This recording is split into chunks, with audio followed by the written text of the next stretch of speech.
Hemos visto que existen dos principales grupos de fallas, con lo cual podemos decir de que hay fallas que son detectables y otras fallas que son fallas ocultas. Tanto unas como otras, y de acuerdo al grado de gravedad de sus efectos, merecerían ser tenidas en cuenta en un análisis de falla.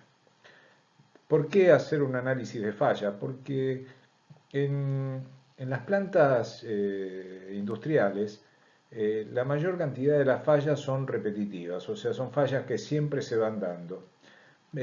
Si no exactamente iguales, pero muy similares. O sea, un rodamiento de determinado equipo falla de la misma manera, una cadena de transmisión, una caja reductora. Siempre hay un tipo de falla muy constante, muy habitual, con lo cual podemos decir que la mayoría de las fallas se repiten.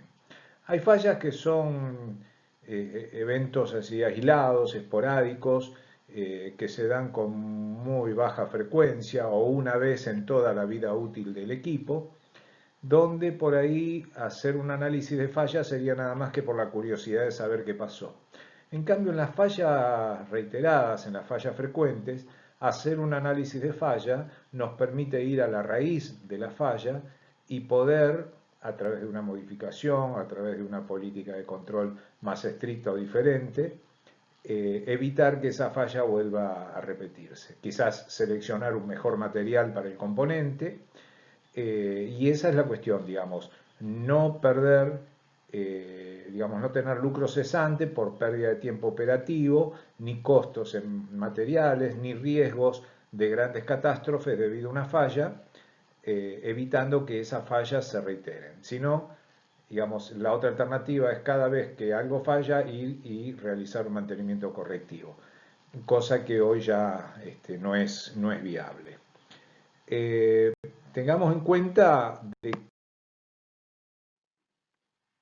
que estas fallas, que pueden ser analizadas y pueden ser descubiertas, lo que se llama la raíz de la falla, la causa de esa falla, puede ser hecha de distintas maneras.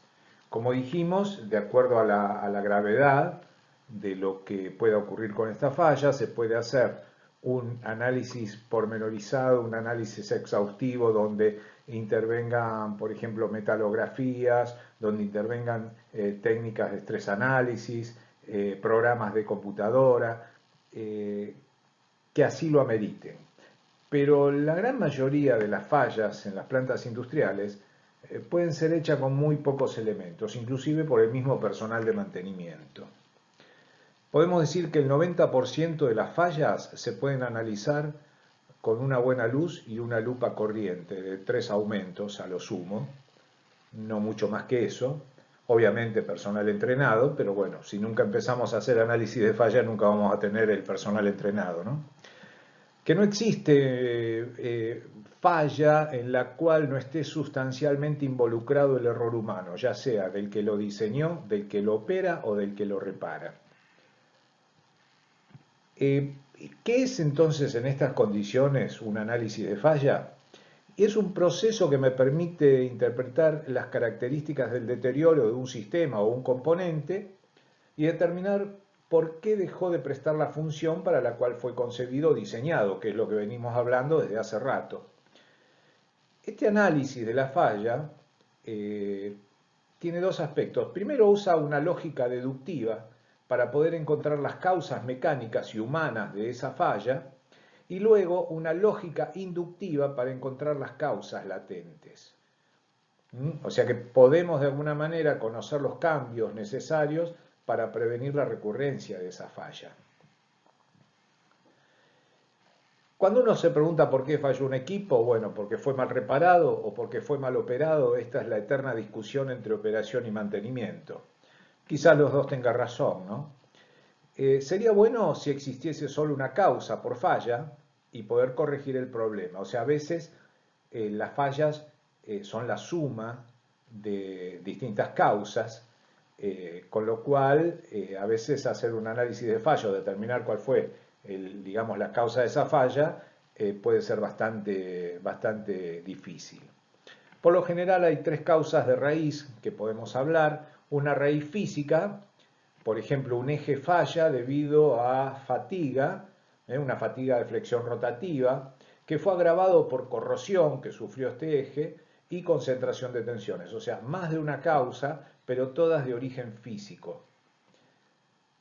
Puede haber una raíz humana, no haber previsto la corrosión en el diseño, no haber previsto cuando se diseñó que tendremos que haber seleccionado un material distinto, el mecanizado que se hizo en el torno o en la máquina que sea, no contempló, por ejemplo, radios de acuerdo en los escalones, por lo tanto hubo concentración de tensiones, o quien montó el eje no corrigió por ahí la alineación del conjunto de una manera adecuada. Y la raíz latente, que son debilidades propias del sistema. El apuro, por ejemplo, me lleva a montar el equipo con alguien que no es del todo experimentado en ese tipo de equipos.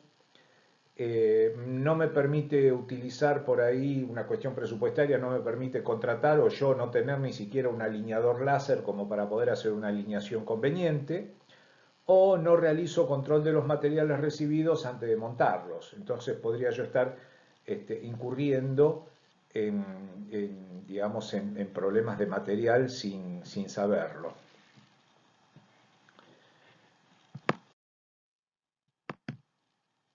Las causas de las fallas podemos resumir entonces que pueden estar dadas por un fallo del material. El material, ¿por qué falla? Puede haber una falla de tipo oculta, como estuvimos hablando antes, que podría ser una vacancia en la red cristalina, de manera que yo no sé en qué momento ese material, con esa vacancia que encima es dinámica, puede llegar a producir una microgrieta y gracias a los ciclos de fatiga puede llegar a producir la falla total del material. O sea que las fallas de material siempre están varios niveles por adelante de lo que podemos detectar. Pero bueno, hoy en día la metalurgia puede llegar a ser materiales con mucha precisión, pero todavía tenemos ese tipo de fallos en los materiales. El error humano del personal de operación, como dije antes, digamos, no todas las personas operan de la misma manera los equipos, no todas las personas tienen el cuidado que hay que tener en la operación, ni están capacitados ni adiestrados, ni se preocuparon por entender cuál es la mecánica de la operación que están realizando. También los errores humanos del personal de mantenimiento, que a veces se apura, que a veces no está capacitado para determinada tarea, o que antes del apuro se olvida de colocar la grasa dentro de un portarrodamiento, una caja portarrodamiento. Es un error bastante común, no crean que es traído de los pelos. Y por condiciones externas que son anómalas, o sea, si hay un terremoto, una inundación, un temporal y algo se cae, se rompe, ya son situaciones en las cuales nosotros no podemos, digamos, intervenir. Si sabemos que es una zona donde hay movimientos telúricos, o sea, donde vamos a tener terremotos con facilidad, bueno, tendría que ver qué tipo de instalación, de construcción y cómo montar las máquinas para que ante una eventualidad de estas no ocasionen problemas.